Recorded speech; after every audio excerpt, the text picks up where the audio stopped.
E aí, gente, tudo bem? Vamos falar agora sobre a diferença da estabilidade trabalhista para a estabilidade do servidor público. Olha, a diferença entre esses dois termos, por mais que os dois sejam estabilidades, a questão muda um pouco de figura aqui. O que a gente já viu? Olha, na estabilidade trabalhista, em regra, há uma garantia provisória de emprego, sendo que o trabalhador não poderá ser demitido salvo por justa causa. Na estabilidade trabalhista, durante determinado período, o empregador não poderá demitir aquele cidadão. Aquele cidadão, ele tem ali uma garantia no emprego e ele não poderá ser demitido, salvo por justa causa. Então, se o cara depreda um veículo da empresa, por exemplo, se o cara agride um superior, ele poderá ser demitido mesmo sendo estável, porque aí ele praticou uma justa causa. Essa é a estabilidade trabalhista.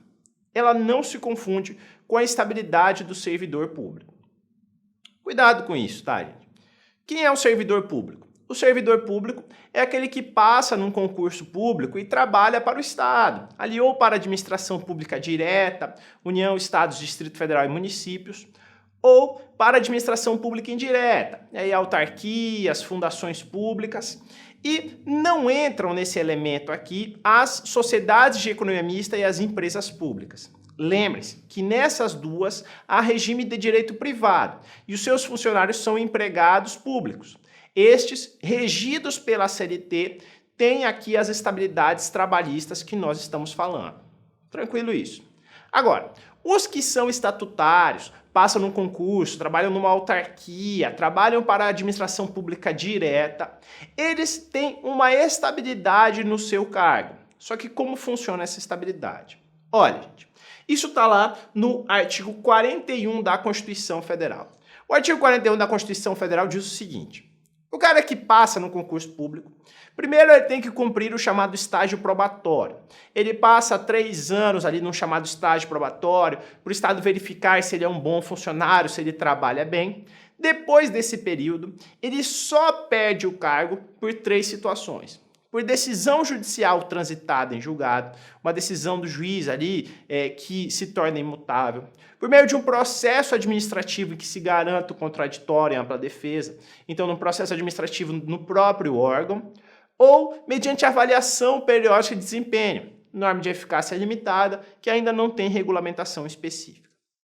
Vejam, gente, que nesse caso, o empregado aqui, o servidor público, só perde o cargo nessas 3 situações. E essa estabilidade dele não é temporária, ela iria durar enquanto ele estiver no cargo. Olha, o seletista da administração direta autárquico-fundacional tem estabilidade, a gente já viu isso. Agora, aqueles que trabalham para as empresas estatais, sociedade de economia mista e empresas públicas não têm, porque elas têm regime de direito privado. Olha, nesse caso aqui, gente, a gente até conversou um pouco sobre isso já. O cara que tem ali o direito ao FGTS, que terão, todos esses que têm ali empresas de direito privado, ele não terá nenhum tipo de estabilidade. Assim como o cara que é um servidor público não tem direito ao FGTS, mas ele é estável no cargo. Olha, não é efetivo o empregado público, mas apenas o funcionário público, pois este tem cargo com base no seu estatuto. Quando ele se torna efetivo depois desse estágio probatório, é que se garante essa estabilidade de servidor público. A indenização devido ao empregado estável, que não é readmitido ao cessar sua aposentadoria, deve ser paga em dobro. Isso está lá numa súmula do Supremo Tribunal Federal, a súmula 220. E a OJ 364 da SDI 1 do TST veio e disse o seguinte, olha: fundação instituída por lei que recebe dotação ou subvenção do poder público para realizar atividades de interesse do Estado, ainda que tenha personalidade jurídica de direito privado, ostenta a natureza de fundação pública. Assim, seus servidores regidos pela CLT são beneficiários da estabilidade excepcional prevista no artigo 19 do ADCT, exceção à regra do que a gente conversou sobre regime de direito privado. Aqueles que trabalham para fundações públicas de direito privado, o que é possível, tá, gente, existir uma fundação pública de direito privado, eles serão dotados da estabilidade prevista lá no artigo 19 da DCT, que é a regra geral da estabilidade do servidor público, que diz lá que, olha, eles têm ali exercício na data da promulgação da Constituição, tal, na forma do artigo 37, são considerados estáveis no serviço público.